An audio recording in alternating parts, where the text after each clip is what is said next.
Hello, I'd like to go through a stretching routine that I've been doing for over a year now that stretches your legs, hips, torso, shoulders, neck.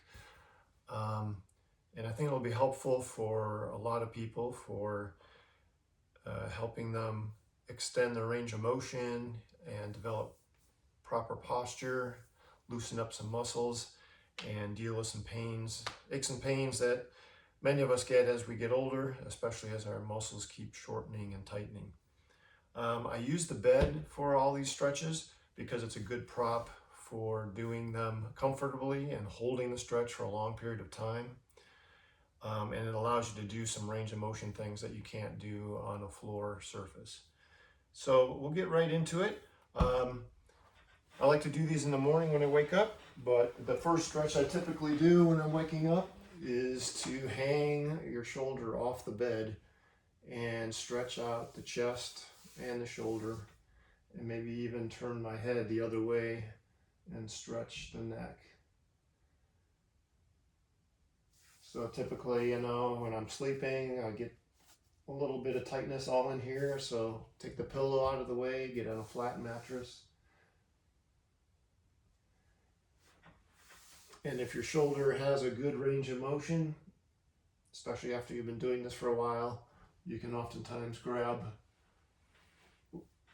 the rail at the bottom of the bed to provide some additional tension and additional stretch. So that's real helpful. Okay, as soon as that's done, then we kind of come over to the edge of the bed here and do a nice torso twist. Hold this arm out to the side so I can get a full twist all through the spine. If you don't have a good range of motion and you can just barely touch the surface of the bed, like I used to do when I first started doing these, then that's good. You can use your hand to hold your leg in that position and relax. If you've been doing this for a while and you can get a further range of motion, then using the edge of the bed is helpful because you can drop your leg down further and really get a good twist all through the lower back and even upper back too. So with all of these, we're going to do both sides.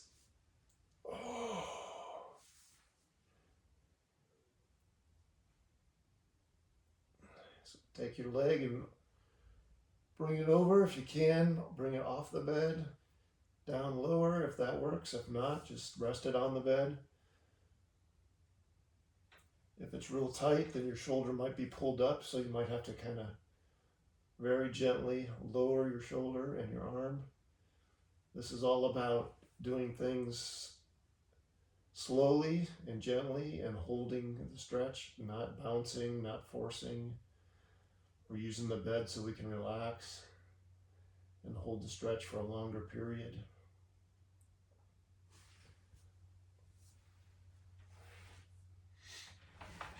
And then we're going to do the reverse of that. Some people call this the Army Man stretch. I don't know why, but you bring your foot all the way over behind you, and I typically hook my foot on the edge of the bed and then relax the shoulder in your face down into the mattress. This is going to stretch the front of your hips and all through there. So kind of the opposite of what we just did. And you can push with your far arm to help get your shoulders down into the mattress.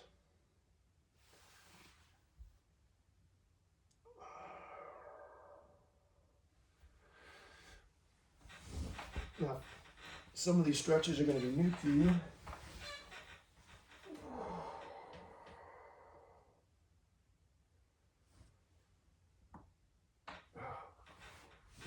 Cracked my back on that one. Any stretch that's new to you, of course, is going to be a little bit more difficult to do, and you'll have to do it more gently and oftentimes hold it longer.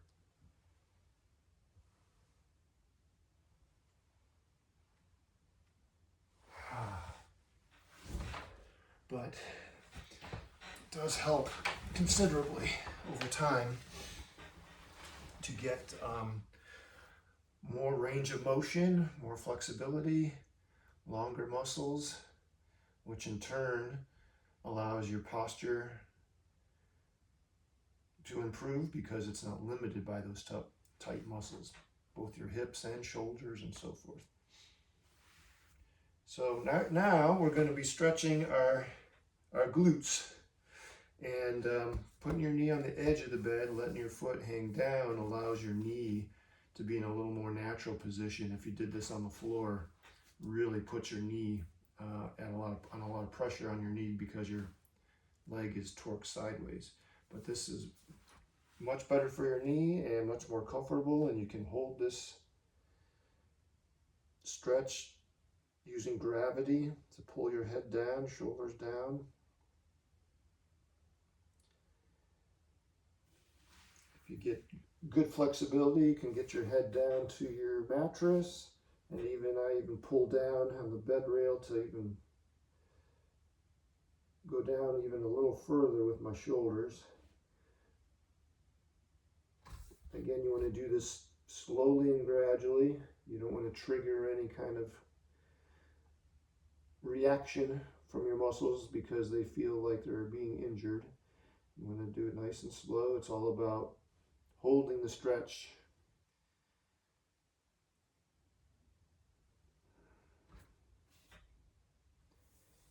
And while our leg is here, we're going to turn. Use your elbows as leverage and try and get your chest flat on the mattress. Let your leg hang down below the mattress so you can stretch all through the hip here and all the way up through your spine as you're going to be stretching here. Now, these were very tough for me when I first started doing these, but now that I've got some good flexibility, I can also take the opposite elbow, so right knee, left elbow, and dig it into the mattress and turn your upper body even more. You get a stretch throughout the entire spine that way.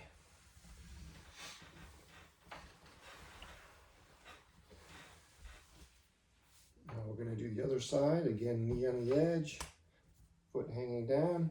If this knee wants to come off, you can kind of rest your arm here or even rest your elbow here to keep the knee up on the bed.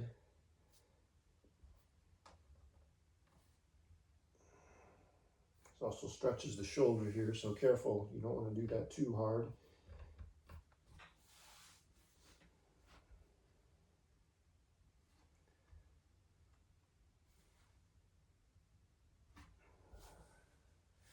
Speaking of shoulders, another good shoulder stretch is just to cross your arm.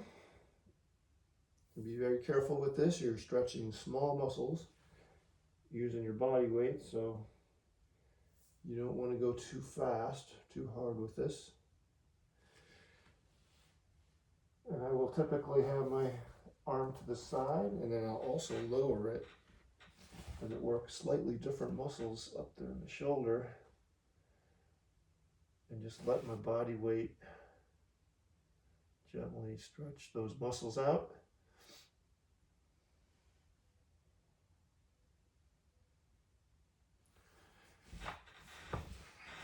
And we'll do the other side.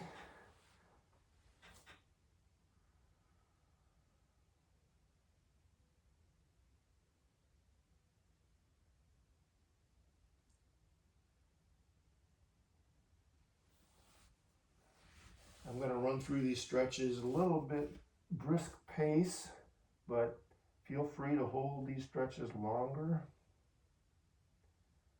especially if some of them are bothersome or tight. You want to hold them for at least a minute to really allow things to loosen up.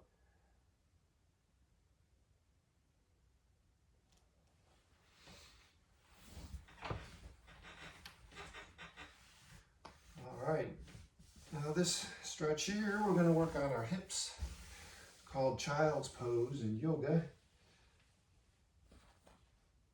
Put your knees wide.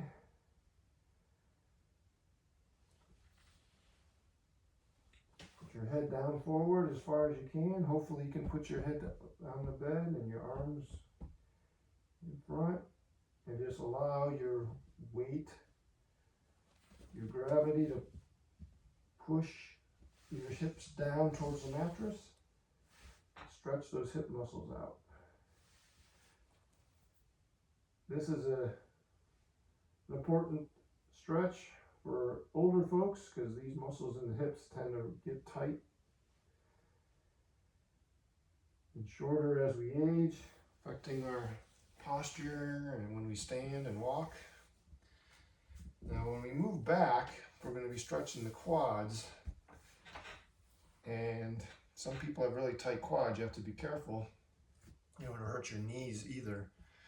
So if your quads are really tight, go up on your fists so you get more height, and just gently come back into a sitting position as much as you can. If you can only go this far, then you only go this far. That's fine. The main thing is to hold it and stretch everything out in the quads there and not harm your knees in any way. If that isn't too difficult, then you can bring your knees a little closer together and you can go further back.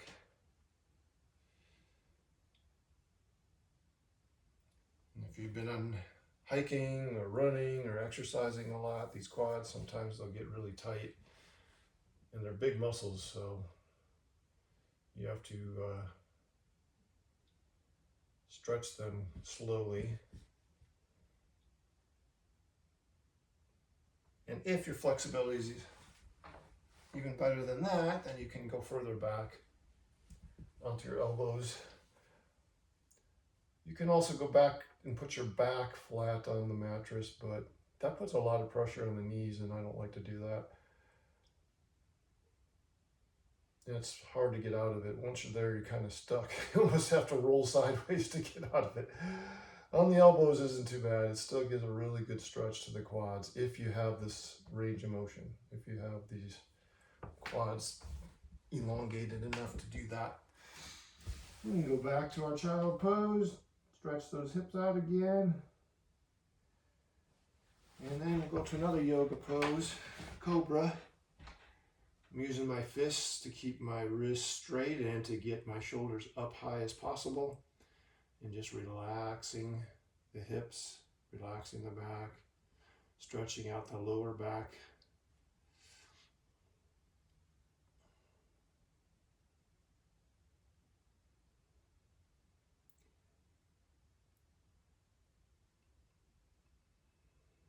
Push down with the shoulders, push down with the arms straight, and while relaxing the back. And you can mix this up a little. You can go back to child's pose. Allow things in your back to kind of relax since you've stretched them. Come back to the quads. Since they've been taking a break for a minute, sometimes now you can stretch them a little better. And go back to the Cobra.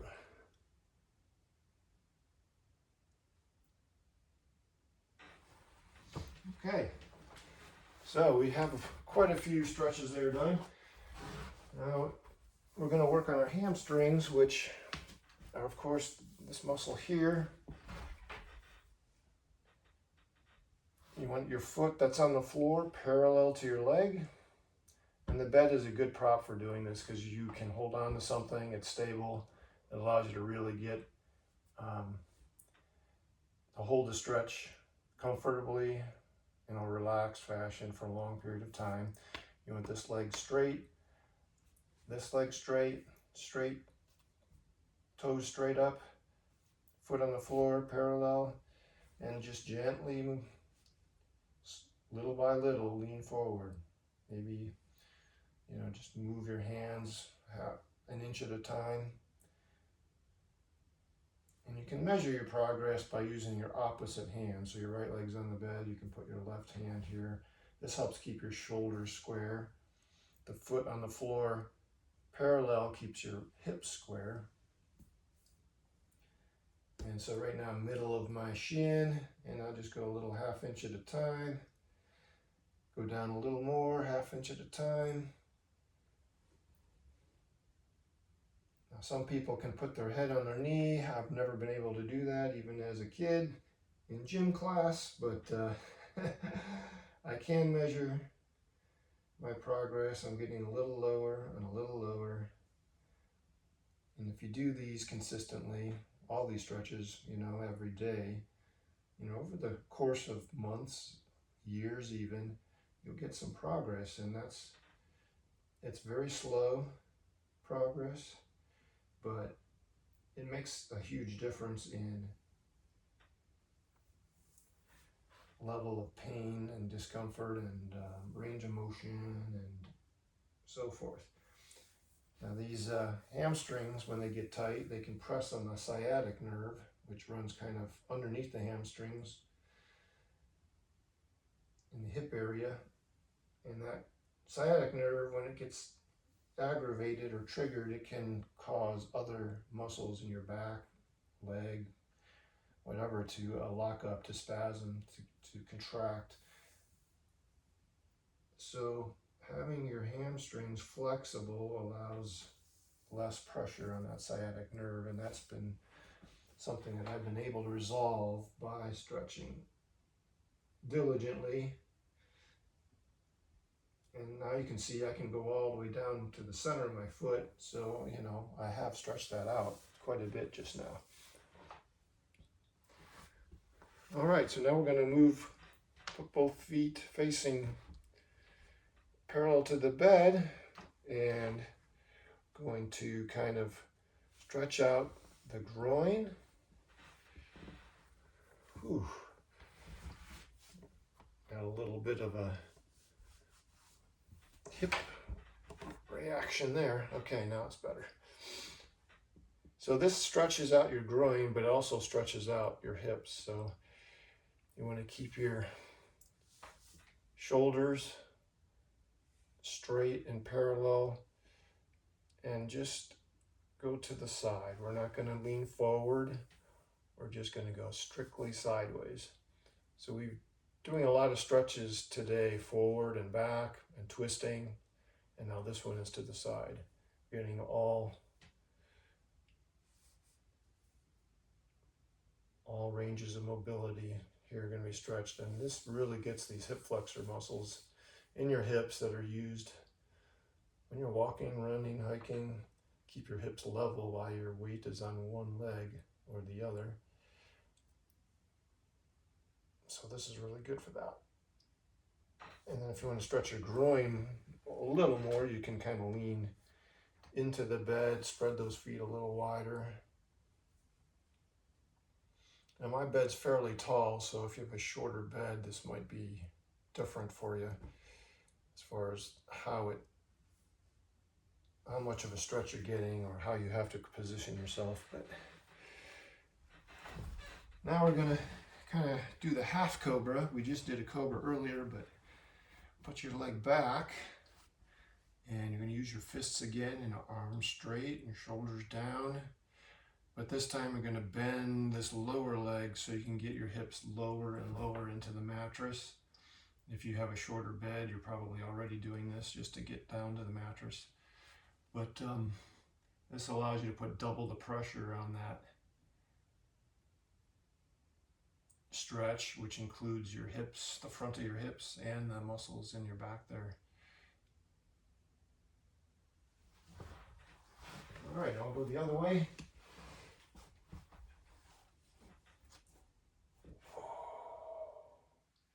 Bend that lower leg to get your hips down. Hands, arms straight. You can use your fists. Keep your wrists straight.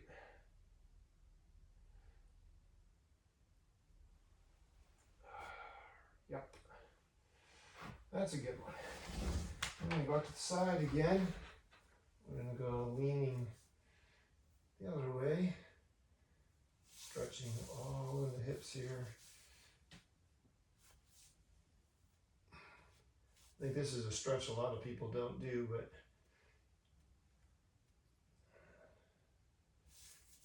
really get some tight muscles in here. If you don't stretch them out, it can cause you to walk a little oddly, which throws off your weight and your balance, and of course makes a lot of muscles hurt more because now it's having to deal with you not walking straight, upright. Okay, we'll go back to the hamstring. Stretch again, put your foot on the floor parallel to your leg. Both knees are straight. Opposite hand can come across. I have a little more flexibility on this side, so I'm already down closer to my ankle. Hand on the bed for stability, and then I'm a lot better with this one. So that's why on the right side I've always had issues with the sciatic nerve because of the tighter hamstring on the right side. It's a big muscle, it's hard to, it takes some time to loosen this one up.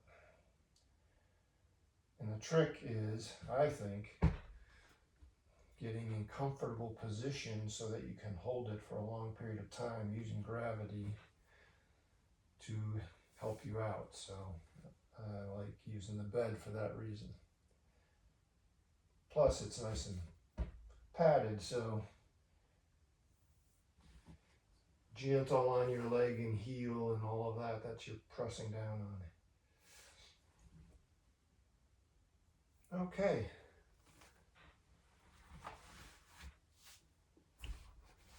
All right, next are going to be our calves. All right, the back of our legs right here. You're going to keep that back leg straight behind you. Front leg. You can do a lot of things with this. It's not doing anything really. You're mainly stretching this back leg. So you want your heel on the floor. You're pushing against the bed like this. You're keeping your body as straight as possible. And the object is to gently move your hips forward. So you can gently pull on that calf muscle. Again, that's a muscle that's used a lot, so the Achilles tendon in the calf can get torn, injured. And making sure that they are flexible is important. When they're tight, they can pull on your heel and under your feet and the arch even, so making sure that they're stretched out is going to help with your feet as well. Sometimes I'll bring this foot across and kind of push with the opposite hand and stretch all through the side of my leg and hips. Sometimes I will put my elbows on the bed and bury my head in my hands and stretch the back of my neck. A lot of things you can do while you're stretching your calf so that you can hold it for a longer period of time. Just let your weight stretch your neck this way by locking your fingers and just burying your head in your fingers. But be gentle, you don't want to hurt your neck. Okay, you can also put this foot back, get more weight on the heel, really push the heel down. But the main thing is getting the hips forward. Now we're going to go to the other side. Get the hips forward, gently stretching that.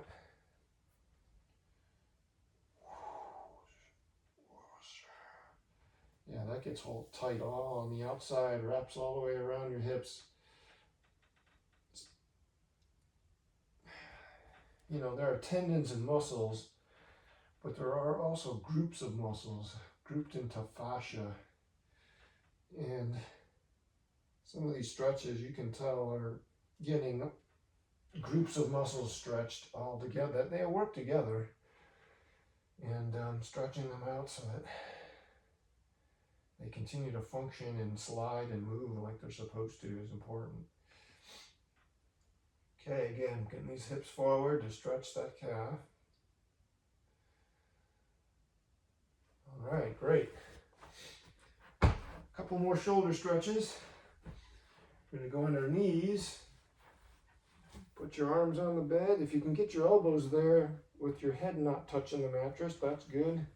If not, you know, you can just whatever you can reach. But the main thing here is to allow your shoulders and head to use gravity and just go lower and lower and lower and stretch out your shoulders. These tight muscles can make your shoulders roll forward as you age, and kind of as you walk, you're kind of stooping forward. But you know, stretching these out like this is going to help you to stand straighter and counteract that. But these are little muscles, so you have to be careful. These rotator cuff muscles in their shoulder. Here's some more rotator cuff muscles we're going to be getting to. So if we turn around, put your palms down. You can start nice and wide, comfortable. And what we're mainly going to be doing is slowly moving our hands back. If your bed is short, you're going to want to sit down onto your feet to get the right height. This bed's tall, so I typically spread my knees out and I'm on my knees. But you put your palms down, take your middle fingers and kind of use them to inch your hands back. Just put your middle fingers back and move your palms a little bit. And the main thing here is just to keep your body straight up and down and relax. We're stretching our chest as well as our shoulders. Small muscles in the shoulders. So we want to be careful here. Slowly go back a little more, maybe a half inch at a time.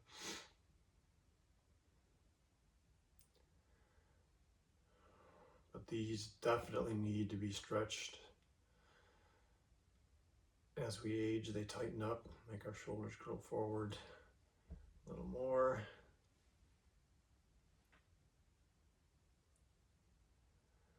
In addition to our chest and shoulders, right now I feel stretching in the biceps. It's probably the only way to stretch your biceps. And I think that's important too, because a lot of people, they work their biceps, but they don't stretch them and they can tear their bicep. I know a couple of people have torn their biceps because their arm got yanked straight and their bicep wasn't ready for that and actually tore. So having your arms straight with the palms down stretches the biceps as well. Now when you go as far back as you think you can comfortably go, just hold that for a little bit and then roll your palms up. So now that relieves pressure off the biceps and off the chest a little bit. It seems to be more just a shoulder stretch. Sometimes you can go further back this way, and sometimes you can't. Just depends on which muscles are tighter for you. But I'm going to look up, keep that body straight and look up and really get a good stretch in the shoulders.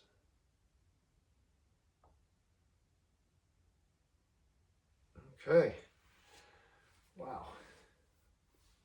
Now that allows you to stand nice and straight. So you want to walk around the house nice and straight. Get used to doing that after these muscles have been loosened. Okay, one last stretch. It's not really a stretch, but this is rubber super ball. And your feet need stretching too. So I will roll this, grind it actually into my feet to stretch out, partially massage, but mostly stretch out actually, all the tendons and muscles, fascia tissue that's in the bottom of your foot. You know, people get plantar fasciitis. That's where these muscles down here are not doing so well. Fascia is not doing so well. And this is a great tool to get the arch, the heel, all around the heel, all around the outer side of the foot, all between the bones, around the ball of your foot and your toes. You can do this while you're sitting in a chair watching TV, but I find it necessary to do this every day. I used to have severe pain in my feet. I couldn't hardly walk. A lot of times if you make big circles with your toes after doing this, you'll crack some bones because now you've got things loosened up and they can get in the right position, and they kind of do that whenever you circle your toes like that. So yeah, you can do this while you're watching TV. You can get everything broken up in there and feeling better. If you do a lot of running or hiking or any kind of sports where you're using your feet a lot, they're going to get sore, they're going to get tight, and they need to be stretched out as well, along with strengthened. Oh, see the cracking there. Yeah. Okay, so I hope you like this routine. I hope you get some benefit from it. Again, it's all about consistency.